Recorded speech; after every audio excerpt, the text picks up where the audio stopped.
Dicen que el peligro siempre avisa, pero no con gritos, no con señales claras. A veces llega en silencio, en una mirada que dura demasiado, en una sonrisa que no encaja, en alguien que simplemente aparece. Y en ese instante, algo dentro de ti lo sabe. Que no deberías estar ahí, que esa persona no es quien dice ser, que algo está a punto de ir mal, porque los encuentros más aterradores no vienen de lo desconocido, vienen de personas reales. Y las historias que vamos a contar hoy son el ejemplo perfecto. Bienvenidos a un nuevo vídeo de historias aterradoras de encuentros con extraños. Por fin os traigo un vídeo de los que tanto os gustan, historias de encuentros con extraños. Hacía muchísimo que no os traía un vídeo de este estilo y no habéis parado de pedírmelo, así que aquí os lo traigo. Como sabéis, he estado grabando vídeos pero leyendo las historias directamente del post y he visto que a mucha gente os ha gustado, pero muchos otros preferís los vídeos como los he traído siempre, ¿no? Leyendo las historias en tercera persona. A partir de ahora pues siempre intentaré traerlo así.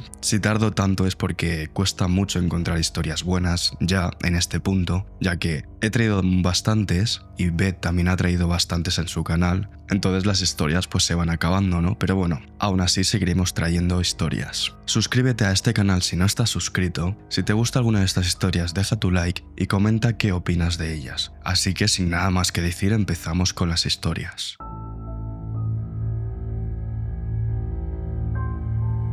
La primera historia se titula ¿Mi vecino me está acosando? Y nos la cuenta una mujer llamada Holly. Cuenta que hace como 2 años aproximadamente, ella se mudó a un barrio nuevo junto a su pareja, de 33 años, y su hijo. Tras 6 meses viviendo allí, justo al comienzo de la pandemia, empezaron a conocer a sus vecinos. Todos parecían ser personas bastante hogareñas, de esas que pasan casi todo el tiempo dentro de casa. Con el tiempo comenzaron a salir más a la calle y a conversar entre ellos. A simple vista parecía que todos se llevaban bien. Holly había pensado en invitarlos varias veces a su casa, pero había algo que siempre la detenía, algo que en su cabeza le alertaba. Y en gran parte era que a veces los vecinos resultaban un poco tímidos y mantener una conversación con ellos se hacía extraño, como si nunca terminara de fluir, lo cual pues no genera confianza con una persona, ¿no? Habían organizado varias noches de pintura al aire libre, encuentros tranquilos bajo el cielo abierto. Sin embargo, pese a esa cercanía aparente, nunca habían cruzado la línea de invitarse a entrar en sus casas. Y había una pareja de vecinos en específico que a ella le llamó la atención, ya que parecían salir siempre justo cuando Holly y su familia estaban fuera, como si se tratara de una coincidencia constante. Ellos, los vecinos, poco a poco se fueron integrando en sus actividades, participando de vez en cuando en conversaciones breves. Holly tenía la sensación de que, en cierto modo, los habían ayudado a salir de su timidez, dándoles el empujón social que necesitaban. Al fin y al cabo, estos vecinos parece ser que pasaban la mayor parte del tiempo dentro de casa. En una ocasión, tras un problema entre los apartamentos, Holly le dio el número de teléfono a la chica de la pareja por si surgía alguna emergencia. Desde entonces habían intercambiado algunos mensajes, casi siempre sobre temas prácticos, es decir, la administración del edificio, el clima, conversaciones escasas y superficiales que no parecían ir más allá.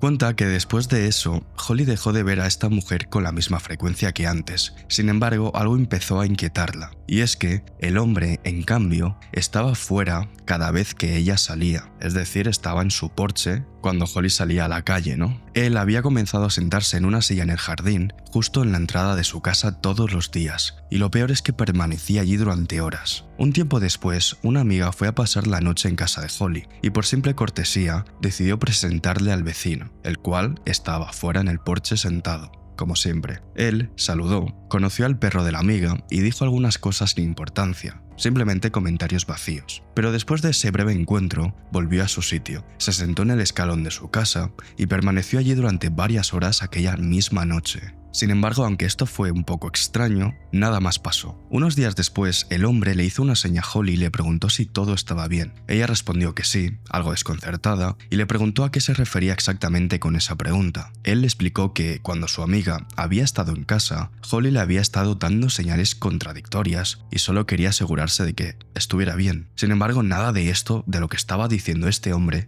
tenía sentido. Aún así, Holly se disculpó por la supuesta confusión, intentando restarle importancia. Le aseguró que todo estaba bien y siguió con lo suyo. Un par de días después, Holly recibió un mensaje suyo de este hombre. En el mensaje le preguntaba quién era y le deseaba un buen día tanto a ella como a su hijo.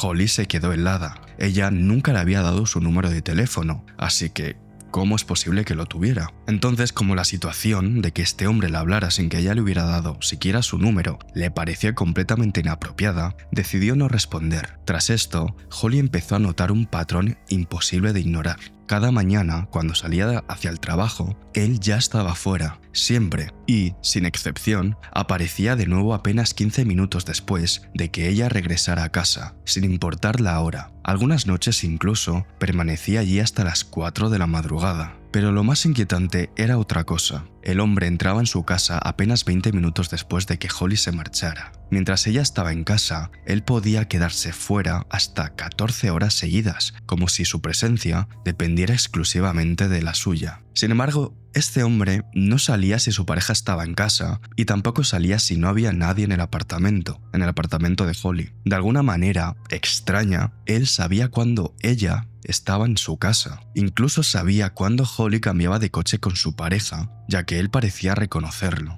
Holly no podía evitar sentirse incómoda, pero tampoco quería señalar directamente a nadie y empeorar la situación. El hombre, además, apenas interactuaba con su pareja. Casi no le dirigía la palabra, es decir, con la pareja de Holly. En cambio, parecía buscar constantemente cualquier excusa para acercarse a ella. Intentaba acompañar a sus perros hasta el coche, trataba de jugar con su hijo, llamaba a la puerta preguntando si había perdido objetos que ni siquiera eran suyos y además le escribía mensajes constantemente. Todo en su comportamiento parecía girar de forma insistente alrededor de Holly. Como esto ya era espeluznante, ella decidió mirar las cámaras de seguridad, ya que desde que empezaron a prestar más atención a su comportamiento, no podía evitar preguntarse si todo era una coincidencia extremadamente extraña, o si de verdad él la estaba vigilando a propósito. Y fue entonces cuando, tras mirar las grabaciones de las cámaras de seguridad, vio cómo constantemente gesticulaba con las manos, hablaba solo sin tener un teléfono móvil en las manos o alguna especie de auricular, y parecía mantener conversaciones completas con la nada. Pero no fue lo último que pasó. En una ocasión, Holly le comentó que iba a hacer una venta de garaje cerca de su casa y cuenta que él, que nunca salía a caminar, decidió hacerlo justo ese día, como para vigilar o estar cerca suya. Esto era demasiado, así que Holly también empezó a hablar con otros vecinos, comentándoles este extraño comportamiento. Pero lejos de tranquilizarla, lo que le dijeron los vecinos la incomodó aún más. Todos coincidían en lo mismo.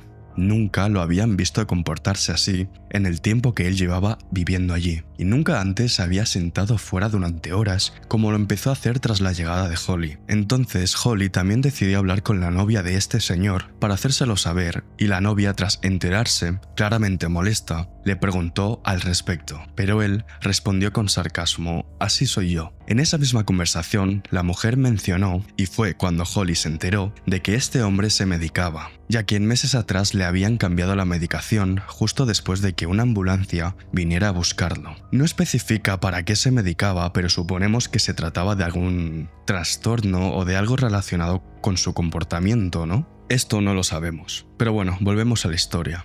El último incidente que ocurrió, o al menos que ella cuenta, fue que un día la rueda de su coche apareció pinchada, sin explicación ni motivo aparente. Y aquí no acusamos a nadie, sin pruebas, pero creo que todos los que me estáis escuchando pensáis lo mismo que yo. El responsable solo podía ser una persona, ¿no? Holly termina su post escribiendo que no puede evitar hacerse una pregunta, la cual lleva un tiempo rondándole en la cabeza. ¿Está exagerando ante una serie de coincidencias extrañas o realmente necesita mudarse cuanto antes? Y aquí termina su historia. Y con respecto a la pregunta, no creo que esté exagerando porque yo no considero que esto sean coincidencias. Y más cuando ha dicho que este hombre nunca se había comportado así, ¿no? Solo se empezó a comportar así y hasta stalkear a Holly cuando ella llegó. Nunca antes se había sentado en su porche durante... Ha dicho que ha llegado a estar 14 horas, o sea, imaginaros. Nunca antes ha salido a caminar, salvo cuando Holly hizo una venta de garaje y muchas otras cosas, ¿no? Entonces no creo que sea una coincidencia. Y con respecto a si debería mudarse, no lo sé. Si se lo puede permitir y ella se siente más segura, pues que lo haga, ¿no? Pero mientras no pase de este comportamiento, de que solo coincida que cuando ella salga, este hombre esté ahí fuera, pues no sé. Mientras no pase de este límite, pues creo que podría vivir más o menos tranquila, ¿no? De todas formas, muchas veces cuando contamos historias así pensamos, jolín, pues es muy fácil coger y mudarse, ¿no? Pero realmente no. No todo el mundo tiene la oportunidad o el dinero o muchas veces la situación también, ¿no? Muchas veces por trabajo pues no puedes mudarte. Tener en cuenta que ella es madre, tiene un hijo y también tiene un marido que ambos trabajan, entonces habría que cuadrar muchas cosas para que eso ocurra. Pero bueno, la conclusión es que si ella puede mudarse, pues que lo haga. Sobre todo si esto la va a tranquilizar.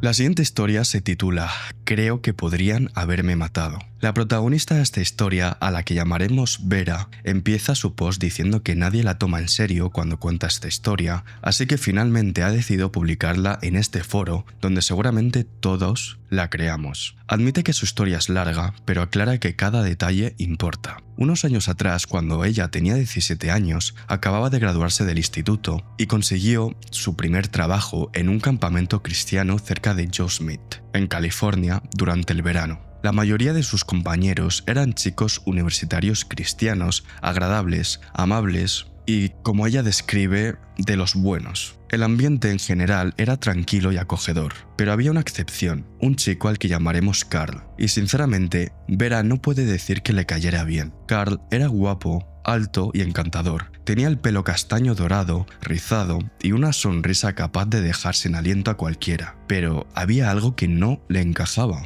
sus ojos. Y es que parecían carecer de vida. Cuando sonreía, cuenta que no aparecían esas pequeñas arrugas en el rabillo del ojo que suele delatar una emoción genuina. Era como si la parte superior de su rostro permaneciera completamente inmóvil, como si estuviera muerta. Pero los ojos y sonrisa vacía de Carl no era lo único que no le gustaba a ella. Carl nunca pedía nada directamente. En lugar de eso, presionaba, con sutileza, muy despacio, pero manipulaba las situaciones hasta que, casi sin darse cuenta, los demás terminaban sintiéndose en deuda con él. Y cada vez que ocurría, Vera sentía algo extraño dentro de sí, como si una parte de su cerebro se apagara de golpe, como si una puerta se cerrara bruscamente en su mente, acompañada de una sensación clara, instintiva. Sabía que algo no estaba bien con Carl, algo no encajaba. Cuenta que ella se llevaba bien con la mayoría de la gente de los grupos del campamento y que ella supiera no había malas relaciones entre nadie. Simplemente, las personas se organizaban según sus gustos en el tiempo libre o con quienes trabajaban más a menudo. Todo parecía ser armonioso, ¿no? Sin embargo, Carl no encajaba en esa dinámica. En lugar de integrarse en un grupo en concreto como hacía todo el mundo, parecía acercarse a las personas de forma individual. Es decir, dentro de cada grupito escogía una persona y se acercaba a esa persona,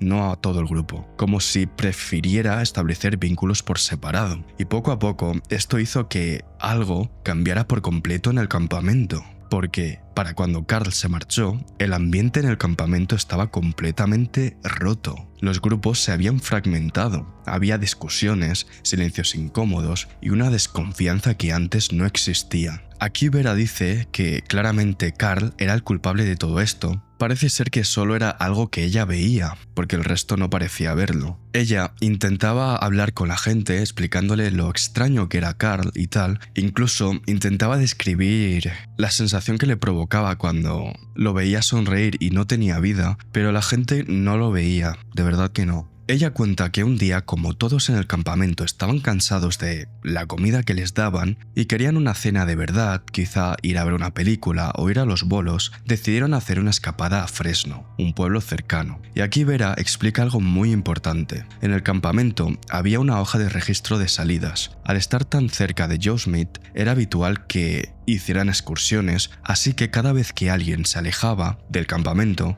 debía anotar su nombre, a dónde iba, la hora de salida y la de regreso prevista. Era una medida de seguridad básica, ya que si ocurría algo, sabrían cuándo empezar a buscarlos. Vera completó toda su información en la hoja y después se dirigió hacia el estacionamiento, donde todos habían quedado para coger los coches e ir a Fresno. Algo importante aquí que aclara Vera es que mientras completaba su información en la hoja, vio de reojo el nombre de Carl, pero no le dio mucha importancia. Cuando ella llegó al estacionamiento, sus amigos ya se habían repartido en sus coches. Vera no tenía carnet, así que no conducía. Ella dependía de alguna persona que la llevara, ¿no? Así que, en tono de broma, les preguntó si se habían olvidado de ella, al ver que todos se habían repartido. Ellos, sus amigos, se rieron y le dijeron que no, que Carl les había comentado que podía ir con él. Tras eso, un escalofrío recorrió a Vera de inmediato. Ella miró a su alrededor, pero no vio a Carl por ninguna parte. La sola idea de subirse a un coche con él, a solas, la aterraba. Carl le daba mala espina, ya que este chico era muy raro y sobre todo inquietante. No sabía explicarlo con claridad, pero algo en su interior le gritaba que no era buena idea irse con él. Sus amigos entonces intentaron tranquilizarla, restándole importancia. Le decían que no tenía nada de qué preocuparse y que todo saldría bien, pero aún así, esta sensación para Vera no desaparecía. Tras eso, ella vio a Carl acercarse al estacionamiento, caminando hacia ella con aquella sonrisa sin vida grabada en el rostro. Y en ese instante, todo en su interior gritó lo mismo: no te subas a ese coche. Se obligó a mantenerse firme. Dijo que estaba cansada y que prefería quedarse en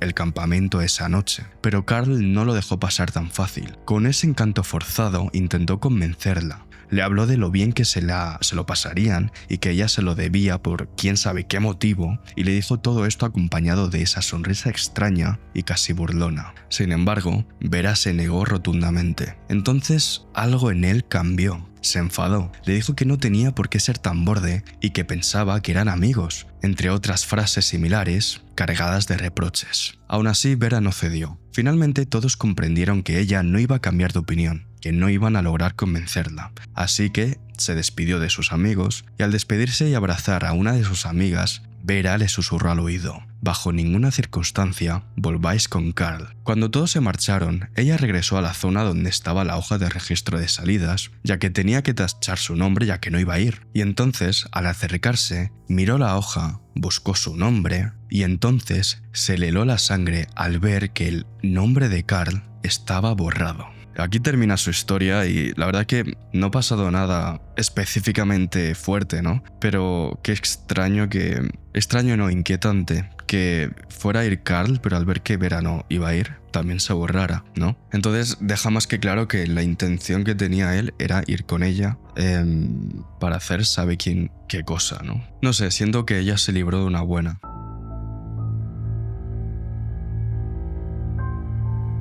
La siguiente historia se titula La mujer en el puente. Esto ocurrió a principios de enero de ese mismo año. Rodrigo, como llamaremos al que cuenta la historia, y su amigo compartían un hobby en común: el cine. Acababan de empezar a trabajar en su proyecto cinematográfico y el día que ocurrió esto estaban buscando localizaciones para rodar, así que condujeron hasta un puente colgante situado a aproximadamente 1 hora de su ciudad. Era un puente bastante típico, poco robusto, de unos 120 metros de largo y suspendido a unos 18 metros sobre el agua. La verdad, bastante apropiado para el look cinematográfico que buscaban. Era exclusivamente peatonal, es decir, no se permitía correr, ni ir en bicicleta ni ningún otro tipo de actividad más allá de cruzarlo a pie. Justo al lado, en paralelo, había otro puente destinado a los vehículos. Rodrigo y su amigo tomaron un par de fotos del puente antes de comenzar a cruzarlo hacia el otro lado, donde se extendían unas vías de tren y un pequeño barrio. Todo estaba tranquilo, hasta que de repente algo interrumpió ese momento: unos gritos. Estos venían desde el extremo opuesto. Ambos miraron en esa dirección y distinguieron la figura de una mujer que agitaba los brazos, como si intentara llamar la atención desesperadamente.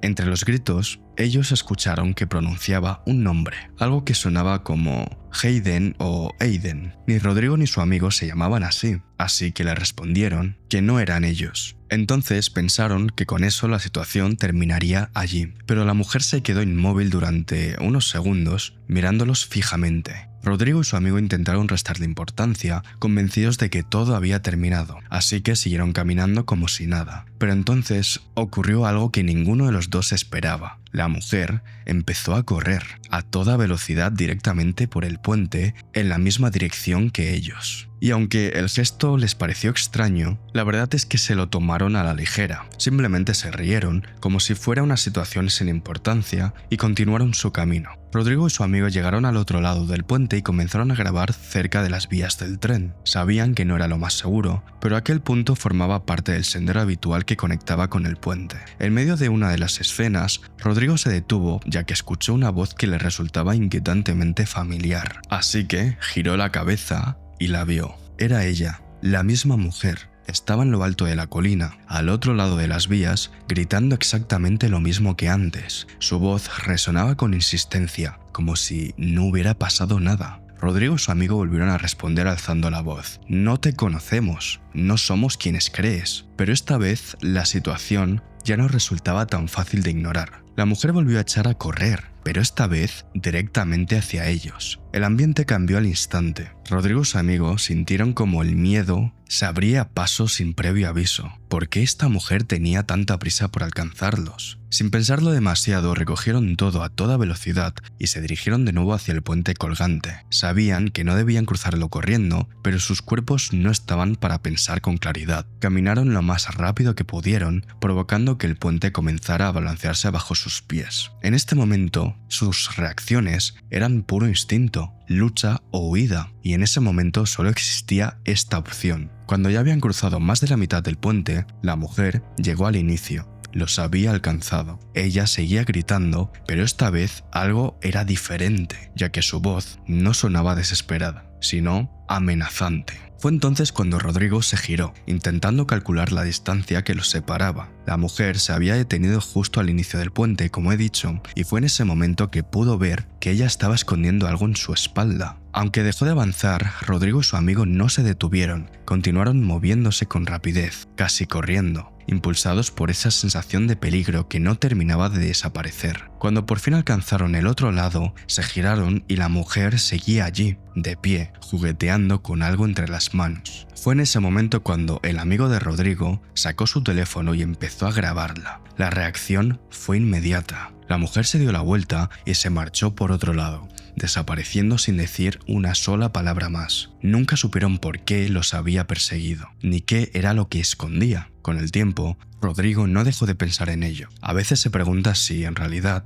aquella mujer necesitaba ayuda, pero entonces volvía la duda. Si ese era el caso, ¿por qué simplemente no pidió ayuda? Y sobre todo, ¿por qué continuó persiguiéndolos incluso después de que le repitieran varias veces que no eran quienes ella creía? Durante una semana entera, Rodrigo apenas pudo dormir. La escena se repetía una y otra vez en su cabeza, como un eco imposible de apagar. No podía dejar de pensar en aquella mujer, en lo que realmente quería de ellos, y sobre todo, en lo cerca que habían estado. Nunca en toda su vida había sentido un miedo tan intenso.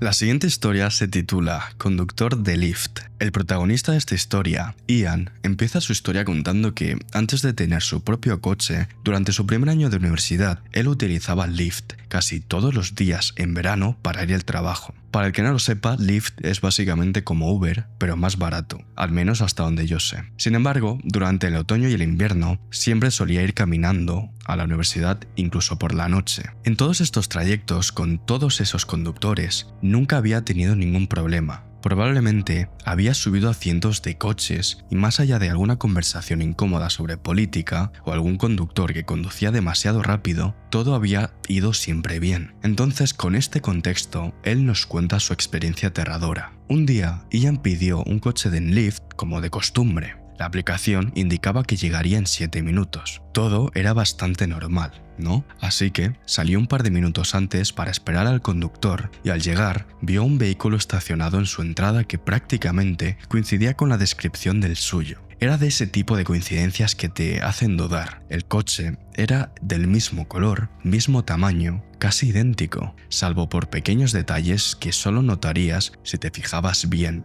El caso es que cuenta que la app tenía una pequeña foto de cómo es el vehículo que te recogía para que pudieras confirmar que era el correcto, y en este caso parecía encajar a la perfección. Pero había un problema. Según la app, su conductor aún estaba a 2 minutos de distancia. Ian al principio entonces decidió ignorar este coche estacionado, convencido de que se trataba de una simple coincidencia. Quizá era el amigo de algún vecino esperando o alguien que simplemente estaba de paso. Pero entonces el conductor bajó la ventanilla y lo miró directamente. Ian dudó un segundo y se acercó. Tal vez este hombre se había perdido, y al verlo fue cuando confirmó que ese hombre no era su conductor, ya que a diferencia de la foto de la app, el hombre era de una raza completamente distinta a la del conductor, es decir, a la del conductor que aparecía en la aplicación, aunque curiosamente tenía un tono de piel y una edad similares, lo suficiente como para generar confusión si no prestabas demasiada atención. Pero entonces el hombre le dijo que era su chofer. Incluso sacó su teléfono y le mostró su perfil, tal y como hacen los conductores cuando necesitan confirmar la identidad del pasajero. Y en ese momento la mente de Ian intentó encontrar alguna explicación lógica, ingenua, rápida y tranquilizadora. Entonces llegó a la conclusión de que quizá Lyft había cometido un error y le había enviado 2 conductores al mismo tiempo. Así que con naturalidad le dijo que él no era el conductor con el que se suponía que debía encontrarse. Y justamente mientras discutían sobre esto, en ese preciso momento, el verdadero conductor llegó y bajó la ventanilla. Ian entonces se acercó y le explicó rápidamente la situación, comentando que probablemente se subiría al coche del primer hombre que llegó, ya que había llegado antes. El conductor lo escuchó y le respondió con calma que, entonces, lo mejor sería que se fuera con quien ya estaba hablando. Tenía sentido, era lo lógico, ¿no? Ian estaba a punto de darse la vuelta para decírselo al otro hombre, pero fue cuando ocurrió lo más aterrador de esta historia. El coche arrancó de repente, sin decir nada, sin esperar. Este coche simplemente desapareció. Fue en ese momento en que Ian cayó en un detalle importante que había pasado por alto. Las ventanas de este coche estaban completamente polarizadas. No fue hasta que Ian se subió al coche, cuando se subió al coche de su verdadero conductor, que este le hizo ver lo inquietante que había sido todo aquello. Le dijo que en sus 10 años trabajando con Lyft nunca le había ocurrido nada parecido, ni a él ni a nadie que conociera, y entonces se dio cuenta de golpe de lo que estuvo a punto de pasarle. El parecido casi exacto entre ambos coches, el hecho de que aquel hombre tuviera su información mientras que ella no tenía la suya, que hubiera llegado unos minutos antes, lo justo para interceptarlo sin levantar sospechas. Si Ian se hubiera subido a ese coche, lo más seguro es que lo hubieran secuestrado. ¿Con qué finalidad?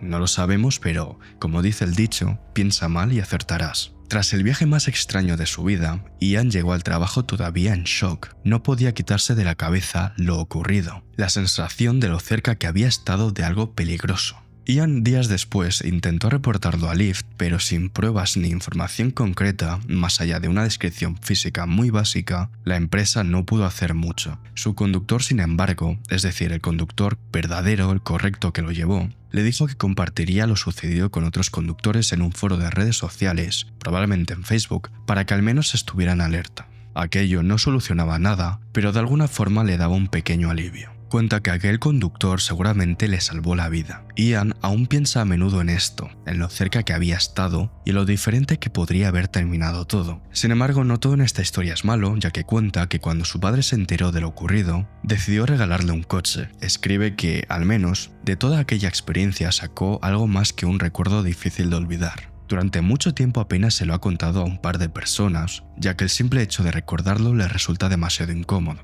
Con el tiempo empezó a darle vueltas a una posible explicación y llegó a la conclusión de que este hombre sabía exactamente lo que estaba haciendo, es decir, buscaba a víctimas concretas. Ian terminó borrando la aplicación y su cuenta en Lyft, y desde entonces hay una idea que no se le quita de la cabeza: siempre comprobar las matrículas. La verdad que mientras leía esta historia, estaba pensando exactamente lo mismo. Normalmente cuando yo he cogido un Uber, más que en el modelo de coche me fijo en la matrícula. Bueno, más que no, directamente es en lo que me fijo, ¿no? En que la matrícula coincida, ya que coches y más de este estilo de Uber, de Lyft, de Taxi o de Bolt son casi todos iguales, ¿no? Entonces, no sé, me ha parecido extraño que él ha contado que se fijó en el modelo del coche, en el color, en el tamaño, incluso en la foto del conductor, pero no se fijó en la matrícula. Eso es lo primero que hay que hacer, ¿no? Pero bueno, afortunadamente, aún así logró ver que no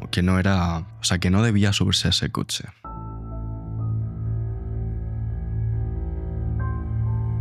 La siguiente historia se titula Alguien que se parece a mí me está acosando. El protagonista de esta historia, al que llamaremos Bill, empieza contando que todo empezó un día como cualquier otro. Más específicamente, una noche, ya que cuando ocurrió esto, él salió del trabajo alrededor de las 10 de la noche como siempre, y se dirigió a casa. Explica que vive solo y siempre se asegura de cerrar la puerta con llave antes de irse. Era una rutina inquebrantable. Sin embargo, esa noche, al llegar a casa, la puerta estaba abierta. No había duda posible. Sabía con total certeza que la había cerrado al salir. No solo por costumbre, sino porque su rutina era casi obsesiva. Él nos cuenta que convive con un trastorno obsesivo-compulsivo severo y precisamente por eso, olvidar algo así es prácticamente imposible para él. Aquello no era un descuido, estaba completamente seguro. Entonces, una sensación de alarma recorrió a Bill al instante y sin perder tiempo, sacó su pistola de 9 milímetros del cajón junto a la entrada. Dejó la bolsa de comida rápida que acababa de comprar y, a oscuras, tanteó la pared hasta encontrar el interruptor. Y cuando la luz se encendió, el horror y la paranoia no hizo más que empeorar. Su apartamento estaba completamente revuelto. Papeles que guardaba en su oficina estaban esparcidos por todo el suelo. Entre el caos, distinguió documentos especialmente sensibles, su tarjeta de la seguridad social, su acta de nacimiento, etc. Todo completamente fuera de su sitio. El pulso se le aceleró al ver esto y se dirigió rápidamente a su oficina y, al cruzar la puerta, encontró todos los cajones abiertos. Su computadora seguía encendida, pero la pantalla estaba bloqueada. Era como si alguien hubiera estado intentando acceder a ella. Bill entonces decidió revisar el resto del apartamento con cautela, pero afortunadamente no encontró a nadie. Con la casa en silencio, guardó el arma y llamó inmediatamente a la policía. La verdad es que llegaron bastante rápido y tomaron declaración sobre el allanamiento. Le preguntaron si tenía enemigos o si había tenido algún problema reciente con alguien, pero Bill negó con la cabeza. Nada de eso encajaba con su vida. Él no era una persona conflictiva y nunca discutía con nadie, así que aquello no tenía sentido. No podía ser una venganza o cualquier cosa del estilo. Después de que la policía se marchara, todavía en shock, recogió el desastre lo mejor que pudo e intentó irse a dormir, pero obviamente no pegó ojo esa noche. Pasó casi toda la noche dando vueltas en la cama, incapaz de relajarse, con la mente atrapada en lo que ocurrió. Cuenta que incluso se acostó con el arma bajo la almohada. Como él mismo ha mencionado, ya era una persona propensa a la paranoia y aquello no hizo más que empeorar todo. Desde entonces, cada noche, antes de dormir, se asegura de tener el arma cerca como única forma de sentirse mínimamente seguro. Al día siguiente, Bill tenía el día libre, así que decidió salir de excursión con su novia, con quien llevaba saliendo unos 6 meses. Salió de casa alrededor de las 9 de la mañana y se detuvo en un Starbucks que estaba justo al lado de su edificio. Mientras esperaba en la fila del autoservicio, levantó la vista casi por inercia y fue entonces cuando lo vio, un hombre al otro lado de la calle, de pie, en la misma acera donde estaba su edificio, mirándolo fijamente. Pero lo más inquietante no era eso. Era el parecido que tenía con Bill. Tenía el mismo pelo, la misma altura, el mismo peso, llevaba gafas incluso, igual que él, y para colmo parecían tener la misma edad. Era como mirarse a sí mismo desde fuera. El hombre no mostraba ninguna expresión en el rostro, permanecía completamente inmóvil como una estatua, observándolo fijamente desde el otro lado de la calle. Cuando llegó su turno en la cafetería, Bill pidió su café y avanzó con el coche. Al salir del autoservicio, miró de nuevo hacia el lugar donde había estado aquel hombre, pero ya no estaba, había desaparecido. El resto del día transcurrió con normalidad. Bill y su novia pasaron una jornada agradable, afortunadamente sin más sobresaltos. Explica que en algún momento él le contó todo lo ocurrido en su apartamento y también le contó el encuentro extraño con aquel hombre idéntico a él. Ella intentó quitarle importancia con una broma, sugiriendo que tal vez su doble había sido quien había entrado a robar en su casa. Bill sonrió, pero en el fondo no le hizo ninguna gracia. Después de despedirse de su novia, Bill se dirigió de vuelta a casa. No pudo evitar sentirse tenso durante el trayecto, ya que la idea de regresar a su apartamento lo inquietaba. Temía que quien había entrado la noche anterior hubiera vuelto. Fuera cual fuera su motivo, estaba claro que buscaban algo. Cuando llegó, subió hasta su piso, ya que cuenta que vivía en la planta de arriba, y al acercarse a las escaleras que llevaban a la puerta de entrada, escuchó cómo alguien estaba bajando. Bill aún estaba lo suficientemente lejos de la escalera como para no ser visto de inmediato, pero el sonido lo puso en alerta. Explica que no tenía vecinos en el piso de arriba, así que nadie debería estar bajando por ahí. Así que se detuvo conteniendo la respiración, esperando ver quién aparecía, y entonces lo vio. Era él, el mismo hombre de esa mañana. Avanzaba con paso rápido, mirando al suelo como si evitara cualquier contacto visual. La confirmación le heló la sangre a Bill. Entonces gritó: ¡detente! El hombre reaccionó al instante y en cuanto escuchó la voz de Bill, echó a correr. Sin dudar, saltó la valla que separaba el complejo de apartamentos de un gran campo cercano y desapareció en la oscuridad de la noche, como si nunca hubiera estado allí. Bill subió corriendo las escaleras hasta su apartamento y con el pulso desbocado probó la cerradura. Y nuevamente la puerta estaba abierta. Entró en su casa y lo que encontró dentro lo dejó paralizado. Las paredes de su sala estaban completamente cubiertas de fotos, pero no fotos cualquiera, fotos suyas y de su novia. Imágenes tomadas ese mismo día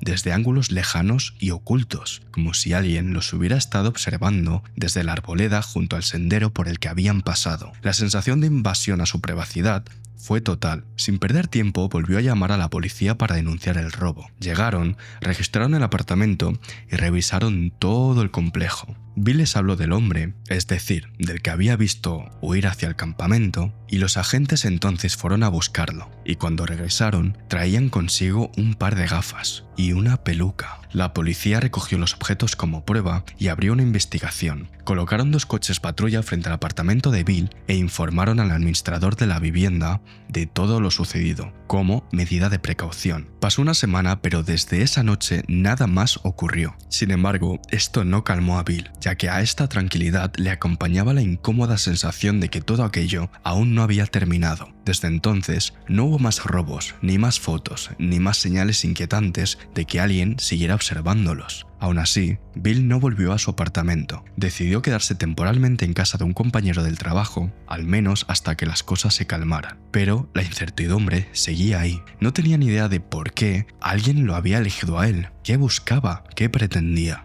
Lo único que podía deducir por lo que la policía había encontrado era que por alguna razón aquella persona parecía estar intentando hacerse pasar por él, pero aún así no tenía ningún sentido. Bill no lograba encajar las piezas de este puzzle y solo le quedaba esperar, y si algo más ocurría, lo contaría en este post con una actualización, cosa que hizo, ya que hizo 2 o 3 actualizaciones que contaremos a continuación. En la primera actualización cuenta que tras quedarse un tiempo en el piso de este compañero de trabajo, decidió finalmente regresar a su casa. Cuando llegó, todo estaba igual. La puerta seguía cerrada con llave, tal y como la había dejado, y no había señales de que alguien hubiera entrado. Por primera vez en días, sintió un ligero alivio. Pensó en que quizá, solo quizá, aquella pesadilla había terminado. Pero fue entonces cuando algo extraño ocurrió. Cuenta que él le escribió a un viejo amigo para preguntarle si sabía lo que le había ocurrido, y la respuesta de este amigo le pareció un poco extraña, ya que él le respondió con una serie de emojis de risa y después, sin venir a cuento, lo bloqueó, o sea, de la nada.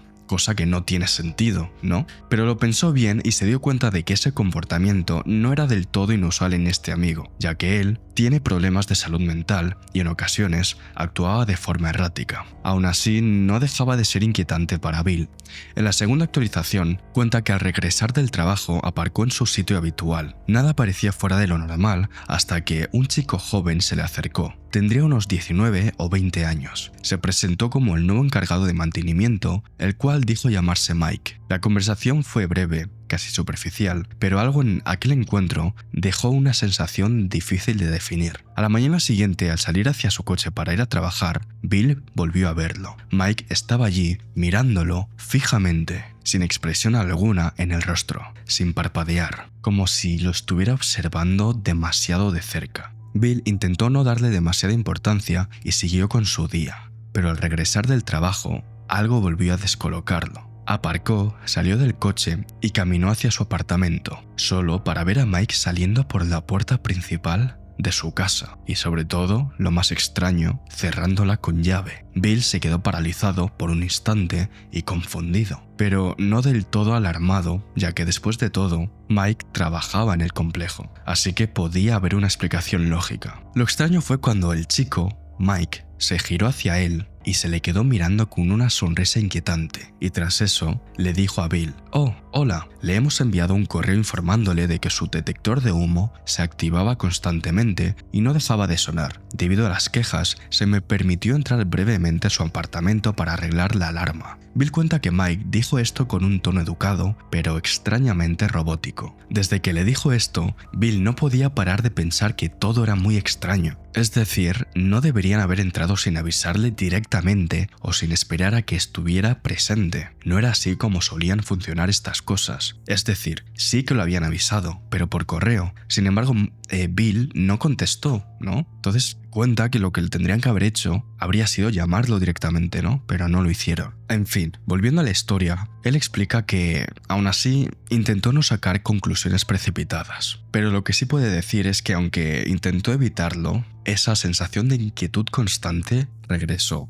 Bill sabía que podía ser su propia paranoia jugándole una mala pasada, pero también sentía que algo más estaba ocurriendo, algo que aún no entendía, pero tenía claro una cosa: el lunes hablaría con la administradora del edificio, ya que necesitaba respuestas. Bill hizo una última actualización y por mucho es la peor de todas. Cuenta que el día que escribió esto, salió del trabajo alrededor de las 4 de la tarde y decidió pasar por una cafetería local para comer algo. Así que cuando llegó, se sentó en la terraza en una mesa cercana a la entrada. Tras esperar unos instantes, un camarero se acercó, tomó su pedido y volvió al interior. Y Bill se quedó allí, tranquilo, revisando un correo en su teléfono. De repente, sintió algo hirviendo impactarle en la cara, algo que le provocó un dolor intenso e inmediato. Era café con leche muy caliente. Mientras se levantaba de un salto, gritando por la quemadura, vio a un hombre frente a él. Este hombre tenía el pelo corto, llevaba gafas y lo miraba con una inquietante sonrisa. Tras esto, el hombre se dio la vuelta y se alejó rápidamente como si nada. El camarero lo había visto todo y se ofreció a llamar a la policía, pero Bill se negó. Ya no lo necesitaba, porque en ese instante lo entendió. Sabía exactamente quién estaba detrás de todo esto. El mismo hombre que le había tirado el café era quien llevaba tiempo acosándolo. Y aquí acaba su historia y no hay más actualizaciones, así que no sabremos qué pasó después, ¿no? Y la verdad que, aunque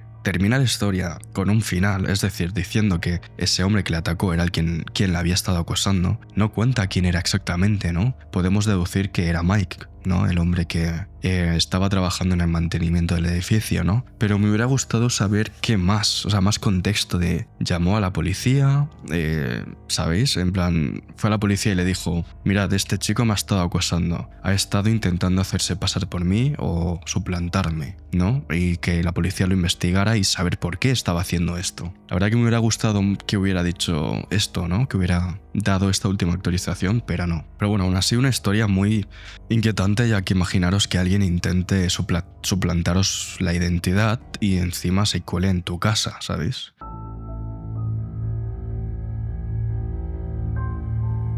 La siguiente historia se titula «Fui salvada de la violencia pública por un grupo de niños con raquetas de bádminton», y nos la cuenta una mujer llamada Mia, y comienza su relato diciendo que el título de su historia no es ninguna exageración. Cuenta que todo ocurrió cuando tenía 13 años y a pesar de que a día de hoy tiene 23, recuerda todo este suceso como si hubiera ocurrido ayer. Era el verano entre séptimo y octavo grado en 2016. Acababa de mudarse a una ciudad nueva a una hora de donde había crecido. Para ayudarle a hacer amigos antes de que comenzara el curso, su madre la apuntó a un campamento de verano en la ciudad. En ese momento parecía una buena idea, pero no tardaría en dejar de serlo. En el campamento, Mia logró hacer un pequeño grupo de amigos, pero para esta historia solo hay una persona realmente importante, un chico al que llama J. Él tenía 14 años y desde el principio hubo algo que no le gustó absolutamente nada de él, y es que J era más coqueto con ella de lo que Mia consideraba apropiado. Ella se lo dijo varias veces, intentando marcar límites con cuidado y sin generar conflicto, pero no funcionó. J no respetaba esos límites. A día de hoy, Mia ve con claridad y sabe que lo mejor en ese momento hubiera sido cortar la amistad en cuanto aquello se hizo evidente, pero en ese momento, como es normal, al ser tan joven e ingenua, no lo hizo. Ella cuenta que J era un chico solitario, y aunque a ella eso le chocara, para el resto de sus amigos era algo normal. Y aquí quiero decir una cosa, y es que no hay nada de malo en ser una persona solitaria, ya que seguramente muchos de los que me estéis escuchando lo seáis. Y a veces es mejor ser solitario y fiel a uno mismo que ser súper sociable pero sentir que no encajas y lo haces por obligación. Sin embargo, Mia no se refiere a este tipo de soledad cuando habla de J. La soledad de J era extraña. No era como la típica persona solitaria, pero que cuando socializaba se le daba bien y sabía hablar, ¿no? Pero bueno, supongo que ya me estáis entendiendo. Volviendo a la historia, cuenta que un día el resto del grupo no estaba, ya que uno de sus amigos estaba enfermo y los otros dos, los cuales eran hermanos, se habían ido de excursión con su familia. Así que Mia y J se quedaron solos en el gimnasio. Sin embargo, aquí hay algo muy importante que debéis saber, y es que ellos no estaban completamente aislados, ya que había otros chicos y varios monitores, ojo, repartidos por la sala. Así que de primeras, aunque estuvieran solos, era un entorno seguro, donde había más gente. En cierto punto, ambos se sentaron apartados, hablando con normalidad, hasta que J le dijo que tenía un secreto, y que se lo quería contar, y le pidió que se acercara. Mia dudó un instante, pero lo hizo.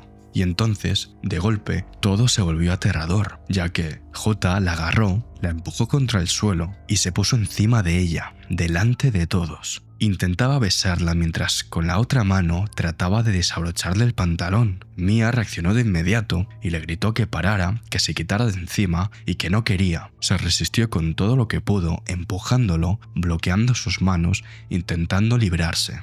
Pero él no se detenía. Pero cuenta que ese intento de abuso no fue lo peor, sino que a pesar de que hubiera más gente en el gimnasio, nadie intervino. Como ha dicho, había incluso monitores, pero ninguno de los monitores miró 2 veces. Nadie parecía darse cuenta o querer hacerlo. En ese momento una idea se instaló en la mente de Mia con una claridad aterradora. Si nadie hacía nada, él no iba a parar. Mia seguía luchando, resistiéndose con todas sus fuerzas, cuando algo inesperado ocurrió. Un grupo de 4 o 5 niños pequeños, que hasta ese momento estaban jugando al bádminton, se dio cuenta de lo que estaba pasando. Y entonces, estos niños decidieron intervenir. Repito, eran niños, tenían entre 6 y 9 años. Pero aún así, con total firmeza y certeza, corrieron hacia ella con sus raquetas en la mano y se colocaron alrededor, formando una especie de barrera improvisada. Y entonces empezaron a gritar, «¡Suéltala! ¡Para!», etc. Y ella cuenta que escuchó una de las voces, la cual sonó más firme, diciendo, «Ha dicho que no». 2 de las raquetas se colocaron entre los rostros de Mia y J, intentando separarlos. Los otros niños no dudaron y comenzaron a golpear a J con ellas, sin detenerse. Al principio, él apenas reaccionó. Estaba tan centrado en hacer lo que intentaba hacer que simplemente apartaba los golpes con manotazos, devolviendo empujones e intentando seguir sobre Mia. Pero los niños no retrocedían y no paraban. Entre los golpes constantes y la resistencia de Mia, la situación empezó a volverse incontrolable para él. Él ya no tenía el control y poco a poco eso se hizo evidente. Finalmente, tras varios minutos, J cedió, se apartó, se levantó y se fue, sin decir absolutamente nada. Desde entonces, Mia no ha parado de pensar en este suceso. Con el paso del tiempo, ha entendido que su experiencia no solo fue aterradora, sino profundamente traumática. No solo por lo que J intentó hacerle, sino por algo más que le dolía mucho más que el propio abuso. Y es que los adultos no hicieron nada. Las personas que se suponían que debían protegerla ignoraron por completo lo que estaba ocurriendo delante de sus ojos, es decir, un intento evidente de abuso, y nadie intervino. Todavía se le revuelve el estómago al pensar en esto. Y sin embargo, había otra cara de la historia. Los que sí actuaron fueron niños pequeños. Fueron ellos quienes entendieron, sin dudarlo, que algo estaba mal, quienes defendieron sus límites cuando nadie más lo hizo, quienes se preocuparon por su autonomía más que los propios adultos responsables. Y eso, a su manera, también le daba esperanza. A veces Mia todavía piensa en ellos, en cómo estarán ahora, en que probablemente ya tendrán la edad que ella tenía cuando todo ocurrió. Se pregunta también si alguna vez recuerdan aquel día y si eran conscientes del acto sumamente importante que hicieron. y sobre todo de lo agradecida que Mia está con ellos. No puede decir que se alegra de haber vivido algo así, pero sí puede reconocer que, en medio de todo, aquello le demostró algo que no se esperaba, que incluso en las situaciones más oscuras, alguien puede dar un paso al frente, y que, a veces, ese alguien no es quien debería ser, sino quien simplemente decide hacer lo correcto. La verdad que una historia bastante fuerte y explícita, ya que está hablando de un intento evidente, claro, de abuso, ¿no? Pero lo que más me llama la atención es el hecho de que ningún adulto hiciera nada. La verdad es que es para denunciarlo. No sé qué pensar sobre eso. Muy mal, muy mal, la verdad. Y curioso que 4 niños de entre 6 la salvarán de un chico de 14. O sea, la verdad que esta historia me ha dejado un poco sin palabras. No sé qué pensar. O sea, sí que sé qué pensar al respecto. Me parece fatal, ¿no? Lo que han hecho, lo que hicieron los adultos. Sobre todo lo que hizo Jota, ¿no? Pero creo que es peor lo que hicieron los adultos, que es ignorarlo, ¿no? No sé, tal vez pensarían, están jugando o son novios, aunque tampoco es plan para pensarlo, porque claramente la chica se estaba resistiendo. Estaba gritando que no quería, ¿no? Pero bueno, no sé. Menos mal que estaban los niños, porque si no, la historia habría acabado de otra forma. Y bueno, hasta aquí las historias de hoy. Espero que os hayan gustado. Y si ha sido así, dejar vuestra opinión de las historias en los comentarios, o decirme cuál es la historia que más os ha impactado y qué habríais hecho en su lugar. Dicho esto y sin nada más que decir, nos vemos en un próximo vídeo.